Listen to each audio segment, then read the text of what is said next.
Ladies and gentlemen, our guest of honor today, Senator Howard H. Baker, Jr., has returned to the practice of law after serving 19 years in the United States Senate, and at the time of his retirement, and I quote that word retirement because I don't really think it's so, he was the Chief of Staff at the White House serving President Reagan and President Reagan's administration.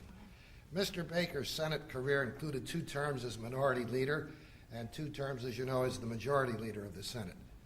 He retired from the Senate in 1985, but he returned, again he was retired, but he returned to Washington in 1987, and at this time he put aside his own desire, and these are my words, not his, to seek the Republican Party's nomination for president in order to take on a very important post, that post being that of Chief of Staff at the White House. President Reagan needed assistance, and Senator Baker proved he was a good citizen and a good neighbor. Our friend Mr. Baker served in the United States Navy for 3 years during World War II. He won national recognition in 1973 for his excellent and outstanding work as Vice Chairman of the Watergate Commission, or Senate Watergate Committee.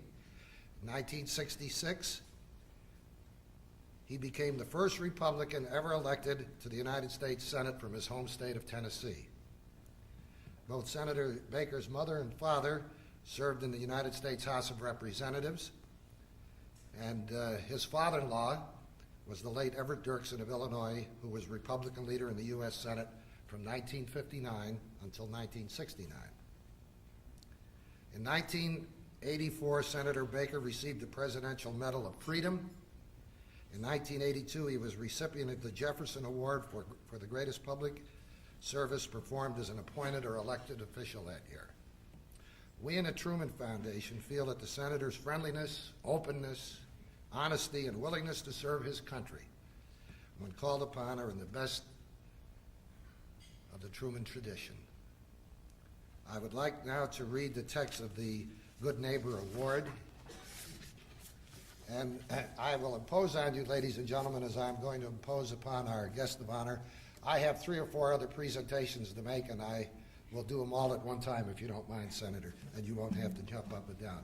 The Harry S. Truman Good Neighbor Award is presented to the Honorable Howard H. Baker, Jr., a great statesman whose career includes nearly 2 decades in the U.S. Senate, 2 terms as Minority Leader, 2 terms as the Majority Leader, recipient of the Jefferson Award for the greatest public service performed by an appointed official or an elected official.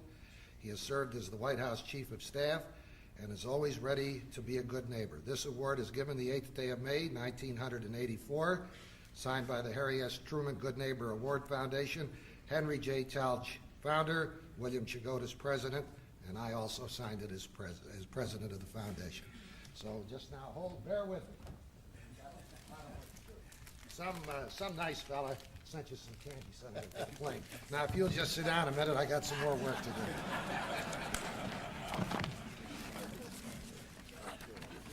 I've got it all today here. Just give me a little time.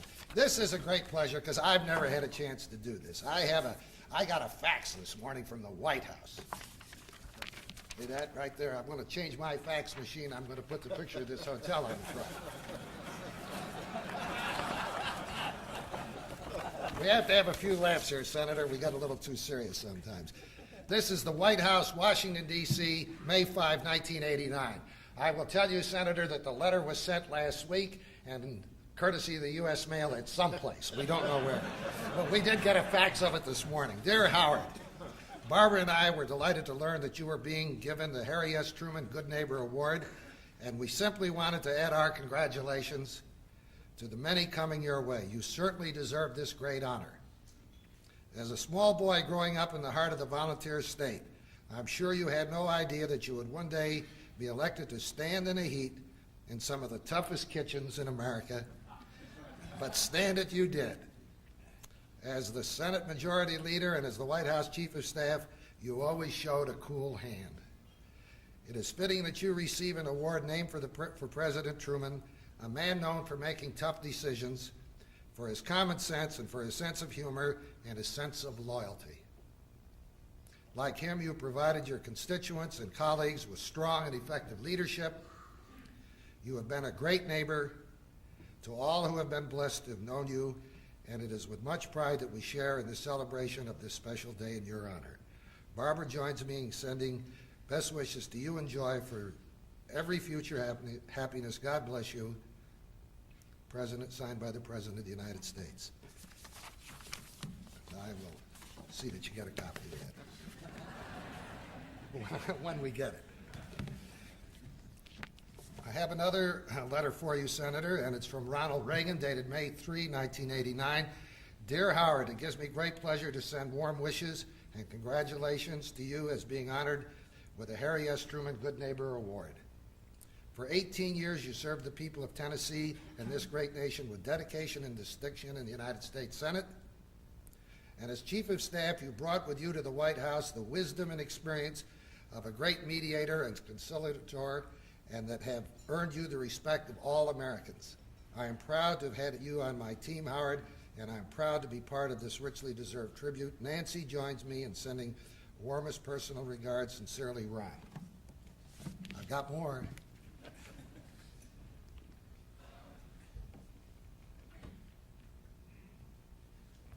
Mr. Talge has prepared for your wife a beautiful locket. I will pull that up. That has a little diamond in it, and it has it's the Truman medal, and we wish you would carry that home with our love and affection.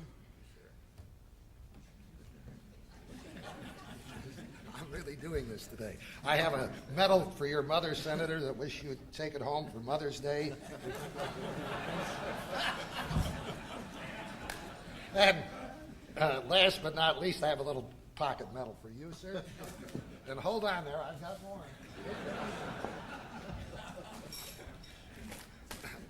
You better tell this to your pilot when he weighs the plane.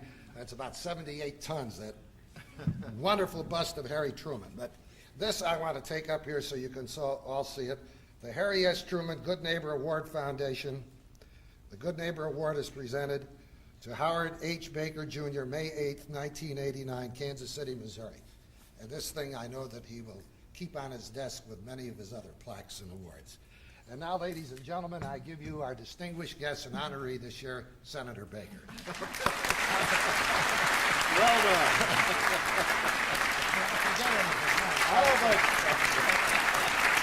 All those thank you, sir.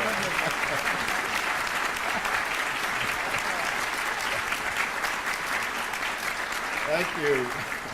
Well, thank you very much. It's just like Christmas. What a delight. Ladies and gentlemen, it's a pleasure to be here. It really is, and a great honor for me today to receive the Harry Truman Good Neighbor Award. And before I go on with these prepared remarks, I ought to tell you a few things about Phil's introduction, just to keep things in perspective. For instance, it isn't vanity that requires me to do this, only for the context of what I'm about to say next. He did not point out, I believe, that I ran for the Republican presidential nomination in 1980, and I want to remind you of that because unless you play Trivial Pursuits, you will not remember that I ran for president in 1980, but I did. And as a matter of fact, it was in the nearby state of Iowa in 1980 when someone on my staff came up and said, Senator says, your grandmother's going to be 100 years old next week, and don't you want to go do something for her? And I did what politicians do so well. I appropriated the idea as my very own, and I proclaimed the necessity for going back to Knoxville and having a reception for my 100-year-old grandmother. By the way, she, in addition to my father and mother serving in Congress, my grandmother was sheriff of Roane County, Tennessee. I want you to know that. But I had this reception in Knoxville, and there were thousands of people, it seemed, who came through. And I was worn out, and she was still going strong. But finally there was a break in the line, and we had just a few moments together, just the two of us. And she looked at me, and she said, Howard, are you serious about running for president? And I said, of course I'm serious. She said, good, then I'll support you. But she said, if you want to get close to power, run for sheriff. That's where the power's really at in this country. And I want you to know, I've told that story to George Bush so many times, and he paid no attention to it. And ran and got elected president of the United States instead of me. And so much for that. But I ought to tell you about that to complete my political genealogy, and also to point out to our benefactor and good friend Henry Towles that 97 is when life begins, and that my grandmother lived far beyond that age and kept a stern handle on the family all that time. But I am delighted to be here, and I'd like to pay my respects to Mr. Towles for his dedication to this event. I really know of no human quality that is more endearing and graceful than an enduring friendship for another person and a dedication to that friendship and their memory. And Henry Towles has done that in generous measure by his sponsorship of and his patronage of this extraordinary event. And I would like to take this opportunity at the beginning of these remarks then to pay my respects to him and to wish him many, many more years of dedication to the memory of a good friend and his good service to that recollection. I must also say that as a lifelong and ardent Republican, I never dreamed I'd be associated in such an agreeable way with such an avid Democrat as Harry Truman. In fact, I came here feeling a bit like Daniel bound for the lion's den, but now that I'm here, I must tell you, I feel more like the prodigal son who's returned, and I thank you for the warmth of your welcome. And this is entirely as it should be, because although President Truman is fondly recalled as a spirited and scrappy partisan, he is surely remembered as well for forging with Senator Arthur Vandenberg of my party and others an extraordinarily effective bipartisan foreign policy for America in the critical years that followed the Second World War.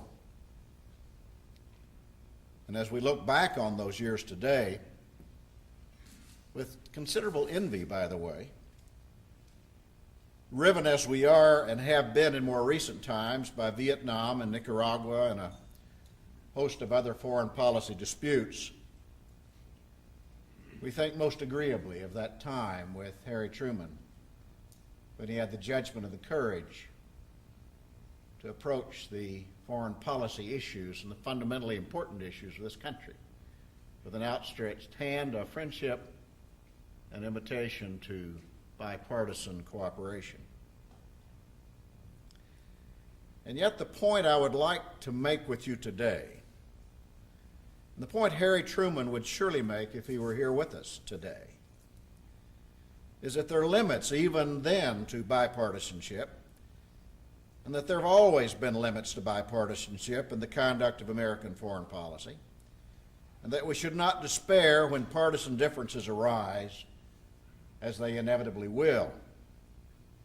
Senator Vandenberg himself, who was the co-architect with President Truman of the bipartisan policies of the late 1940s, recognized those limitations, and he was frank and freely willing to express them. To me, he once said, bipartisan foreign policy means a mutual effort under our two-party system to unite our official voice at the water's edge, so that America speaks with maximum authority against those who would divide and conquer us and the free world as well. To continue the quote, it does not involve the remotest surrender of free debate in determining our position. On the contrary, frank cooperation and free debate are indispensable to ultimate unity. In a word, he concluded, it simply seeks national security ahead of partisan advantage. Every foreign policy must be totally debated, and the loyal opposition is under special obligation to see that this occurs. And that's as good and as realistic a definition of bipartisanship as any I have ever heard.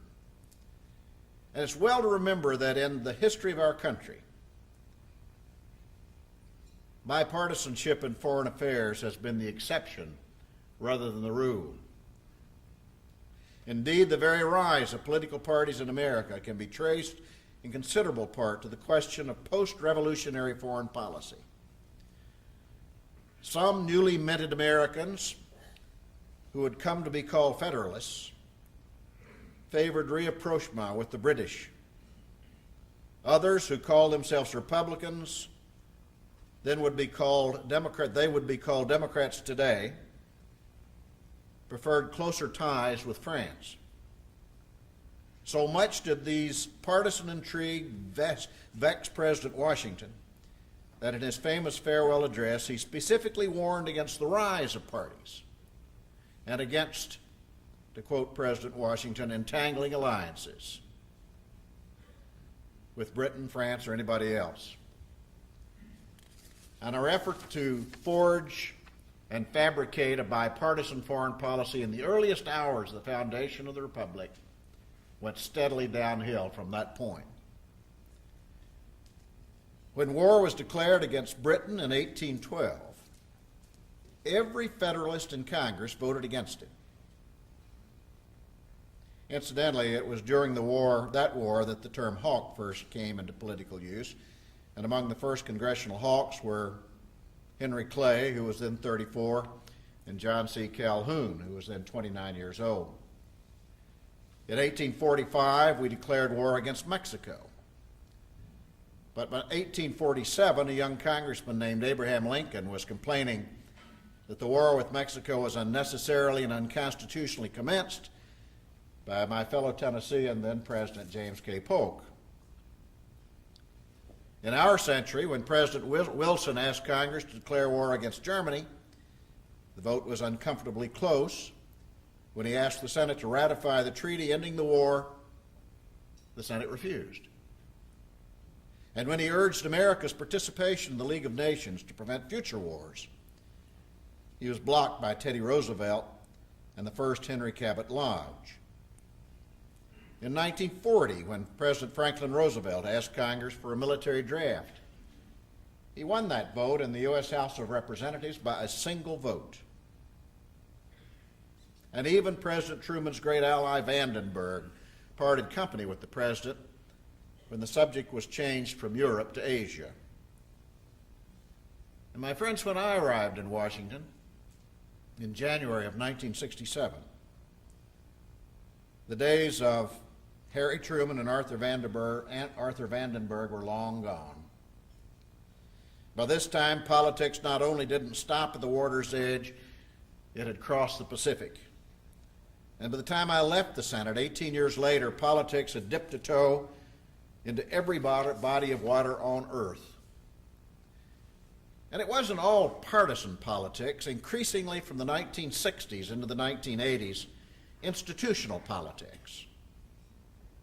Tension and distrust between the legislative and executive branch had its own enervating effect on our foreign policy. In rapid succession, the Congress reached for more and more power that had previously been uncontested preserves of presidents of the United States. I think of the Cooper Church Resolution, of Jackson-Vanik, of the War Powers Act.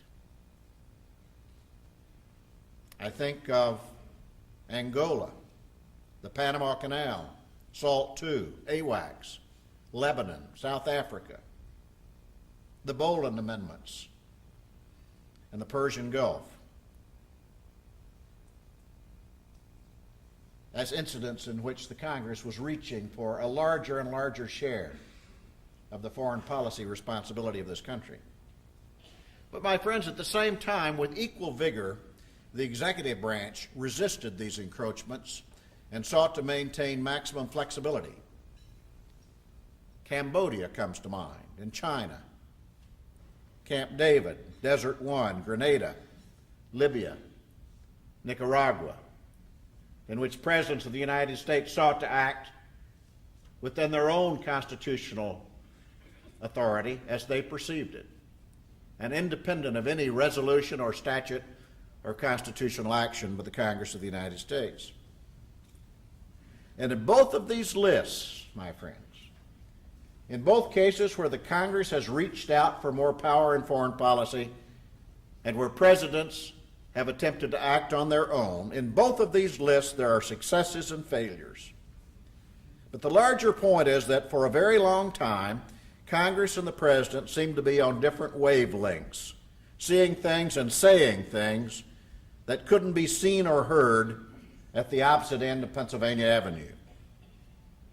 And with the breakdown of trust, we have erected statutory barricades and institutional impediments which make the conduct of American foreign policy a good deal more awkward and more difficult than it has been in the past, or in my view, ought to be.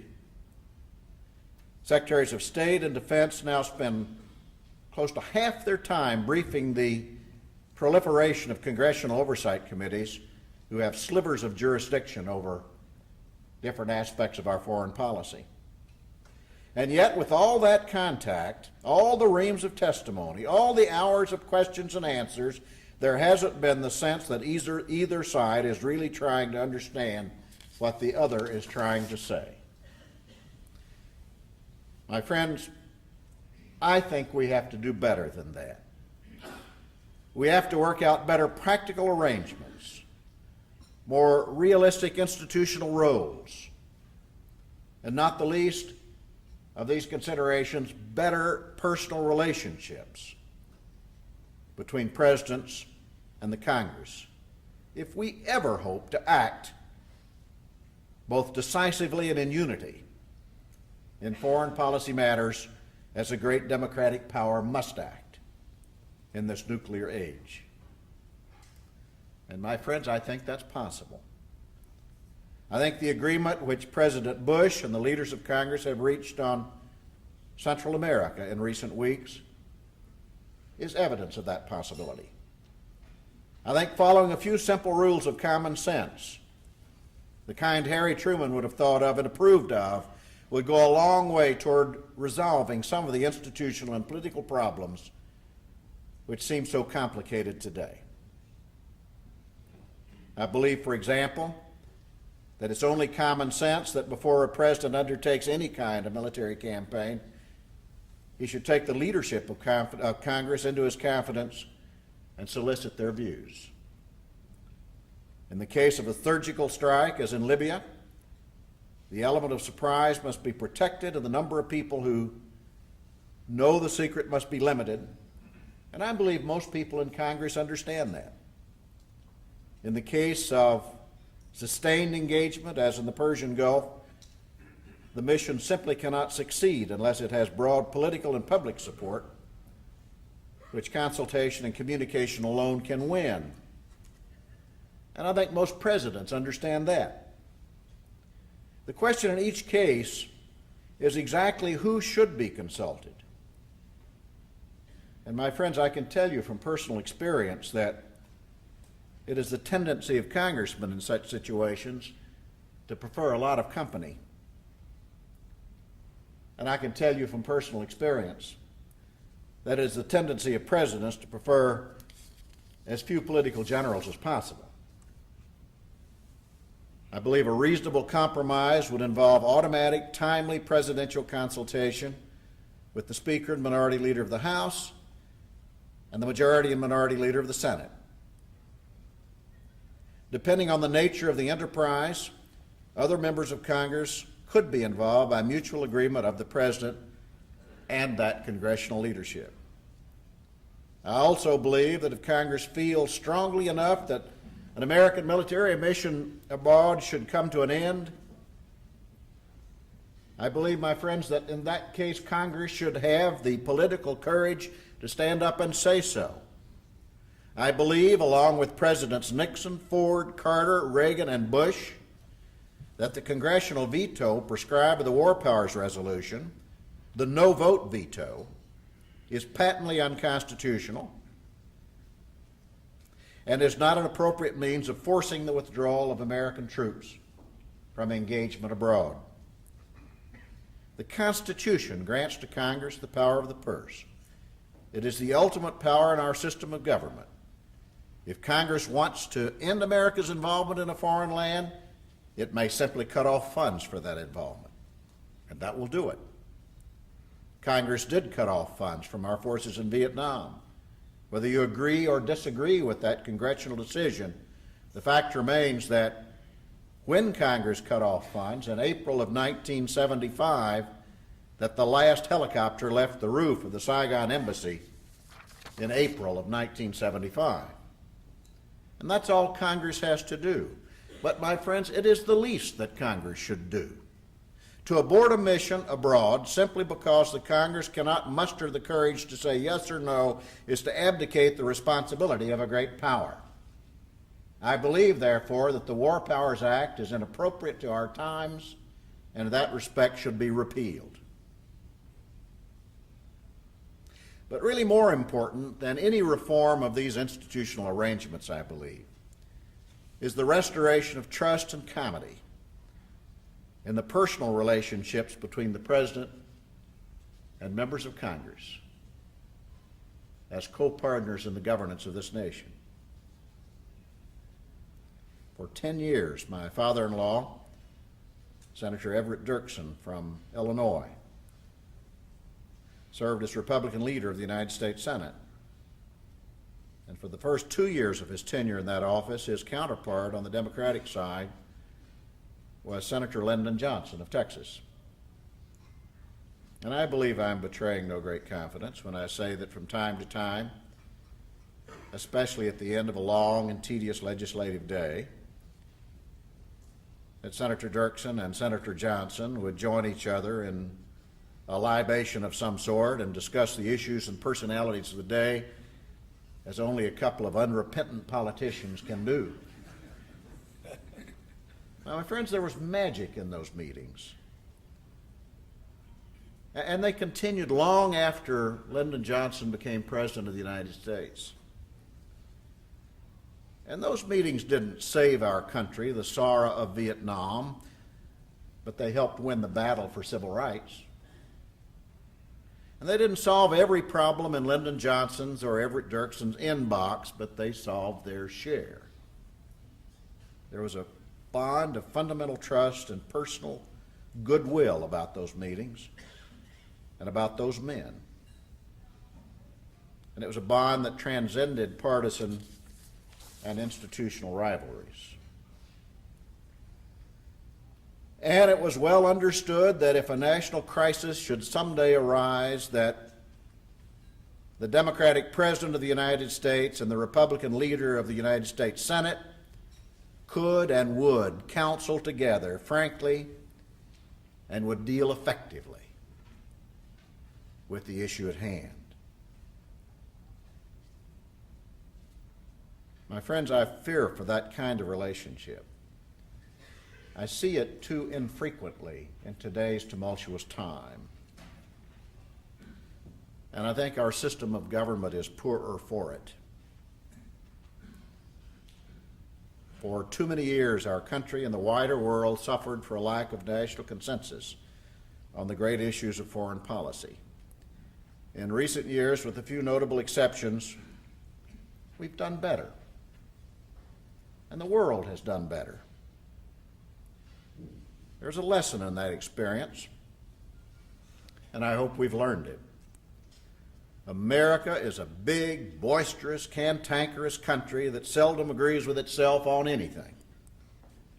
Questions of war and peace are no easier than any other for 240 million people, or even their 537 elected representatives, and much more difficult to answer in unison. But we Americans are a sensible people, and we are a courageous people, and above all, we are a compassionate people. And we've got to be doing something right to have survived and prospered as we have now for more than 200 years. My friends, I believe that today's tumultuous time demands an enhancement of those personal responsibilities and relationships which lead to bipartisanism, to lead to honest disagreement, to differing points of view, but a decent respect for those with whom we differ. I believe that the time has come when we must understand that our fundamental responsibility in government is to govern, and that in the final analysis, and especially in foreign policy, we must lay aside our differences at some point and come together, as Arthur Vandenberg said, at the water's edge.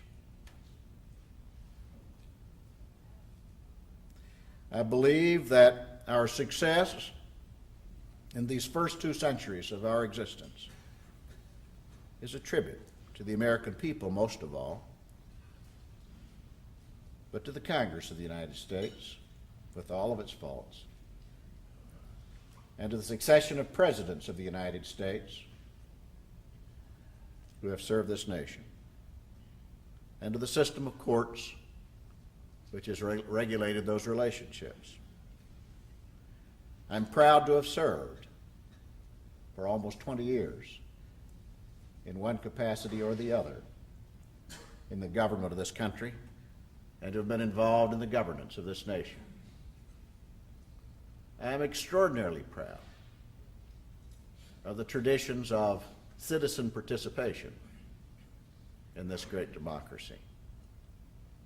But I believe that our future prosperity, our future security, rests in the understanding